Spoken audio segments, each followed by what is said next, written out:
اچھا گزارش یہ کرنی ہے،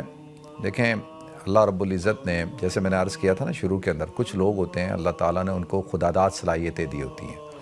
اور یہ اللہ کی دین ہوتی ہے، اللہ کا فضل ہوتا ہے۔ دیکھیں حافظے کا تیز ہونا، مثال کے طور پہ اگر کسی آدمی کا حافظہ بہت اسٹرانگ ہے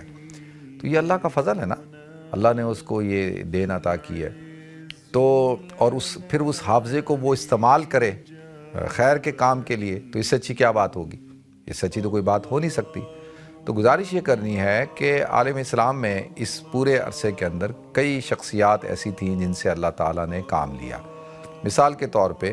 آپ دیکھ سکتے ہیں کہ موجودہ دور میں جو ابھی زندہ ہیں، اور زندوں میں بات کرتا ہوں، جیسے مولانا طارق جمیل صاحب ہیں۔ اب مولانا طارق جمیل صاحب کو اللہ تعالیٰ نے بلا کا حافظہ عطا کیا ہے اور ان کی طرف لوگوں کا رجوع ہے۔ وہ جنگل میں بھی بیٹھ جائے نا اور اعلان کریں کہ بھئی مولانا طارق جمیل صاحب کا بیان ہے کسی جنگل میں، تو وہاں بھی ہزاروں لوگ جمع ہو جائیں گے۔ تو یہ اللہ کا فضل ہے کہ بھئی اللہ کا کرم ہے ان کے اوپر، اللہ نے ان کی بات کے اندر تاثیر رکھی ہے، اللہ نے ان کے اندر جاذبیت اور کشش رکھی ہے، تو وہ بس بڑے آدمی ہیں، اللہ ان سے کام لے رہا ہے اور شہرت کی بلندیوں کے اوپر ہے۔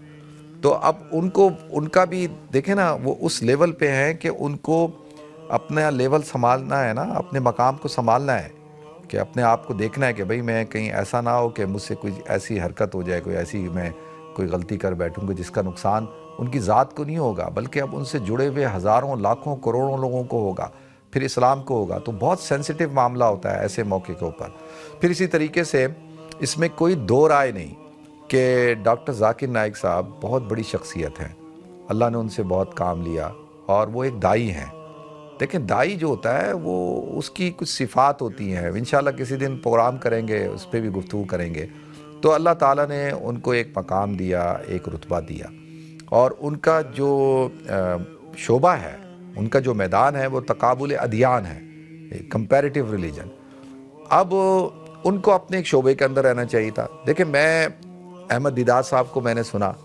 احمد دیدات صاحب جب آپ کلیم کرتے ہیں میں احمد دیدات کا شاگرد ہوں، اللہ تعالیٰ ان کی مغفرت فرمائے،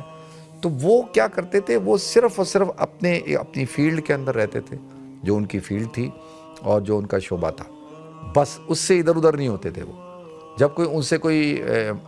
فقہی سوال پوچھتا تھا نا، تو وہ کہتے تھے بھائی آپ کا جو عالم ہے، جس مکتب فکر سے آپ تعلق رکھتے ہیں، آپ ان سے پوچھ لیں، وہ آپ کو بتائیں گے۔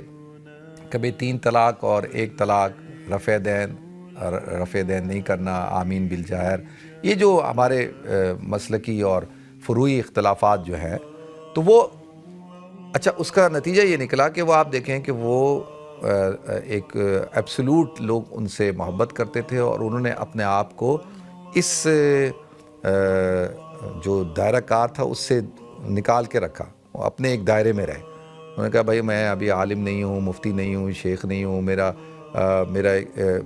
میں نے کوئی مسئلہ غلط بتا دیا یا کچھ اس طرح کر دیا تو مسائل کھڑے ہو جائیں گے۔ اچھا اب ڈاکٹر ذاکر نائک صاحب ماشاءاللہ بہت اچھا کام، یقین جانے اللہ تعالیٰ نے ان کو صلاحیت دی، اور میں یقین جانے ہم سب سنتے ہیں، ہم نے ان کو سنا ہے اور بہت کچھ سیکھا ہے ان سے، اور سب سیکھتے ہیں ان سے، اور وہ بہت بڑی شخصیت ہیں، اس میں کوئی دو رائے نہیں ہے۔ لیکن ایک چیز جو اب وہ سمجھ چکے ہیں، جیسے میں نے ایک آرٹیکل بھی لکھا ہے، اب وہ سمجھ چکے ہیں، میں سمجھتا ہوں کہ ابھی میں نے دیکھنا ہے کہ ان کی جو تقاریر وہ کرتے ہیں تو وہ کیا تقریریں کرتے ہیں اور وہ کن ایشوز کے اوپر گفتگو کریں گے۔ تو اگر تو انہوں نے اتنے عرصہ جلا وطنی میں گزارے، ایک ایسی صورتحال میں گزارے کہ جب وہ عوام سے دور رہے، تو آدمی کو سوچنے کا موقع ملتا ہے نا کہ بھئی مجھ سے زندگی میں کہاں کیا غلطی ہوئی، تو لہذا پھر اس چیزوں کو وہ ٹھیک کرتا ہے۔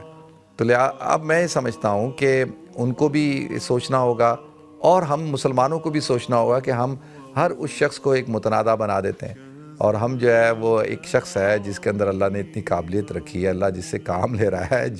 جو لوگوں جو کمپیریٹیو ریلیجن ہیں، دوسرے ادیان ہیں، ان کے ساتھ